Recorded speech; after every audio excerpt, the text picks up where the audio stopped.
In this video, I'd like to go over layouts and show you a couple tricks. The issue mainly is that different computers will have different resolutions. So some may look like this, some may look like this, and some could look like this. So that's why we have a layout control that will house our controls, and it actually moves as the window, you can see as the window is changed.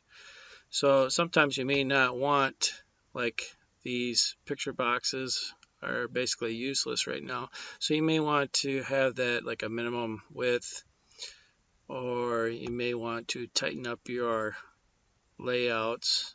Like say this may be too much space for your layouts. So there's a couple of tricks that you can use to make sure that doesn't happen. Especially look at this space right here. So let's right click. And what we're going to do is we don't really want to set these to a specific size because we want them to be able to adjust to the person's resolution. So we're going to use a lot of empty spaces to tighten up some of these areas. I think we have one right there. Let's like right click.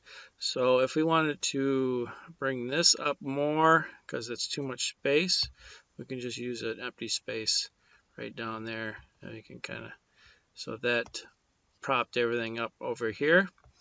We are using, actually before, if we want to break these two areas up, we can use a empty space there.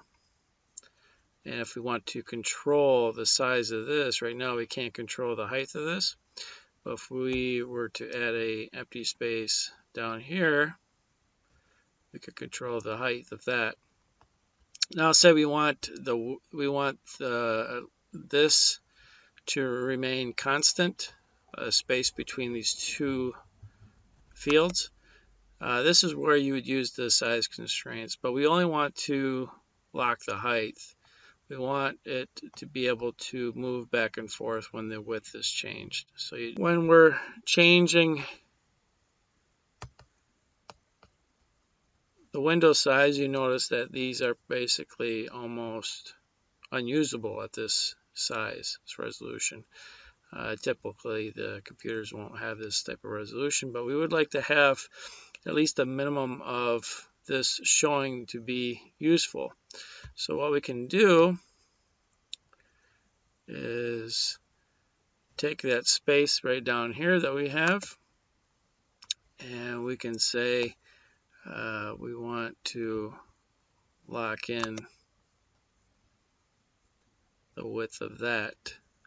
So now you'll notice that this doesn't change. This does over here, but at least these photos will be usable no matter the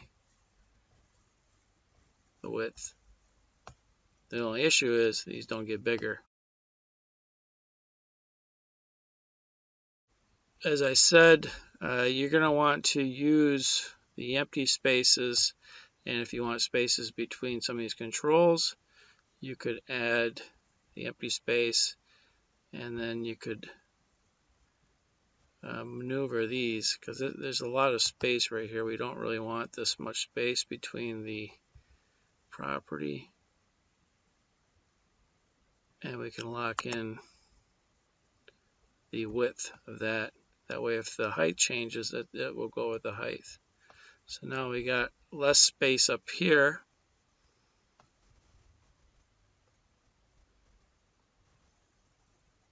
And notice it stays the same. Empty spaces are your friends. You can use them to adjust your controls on your windows.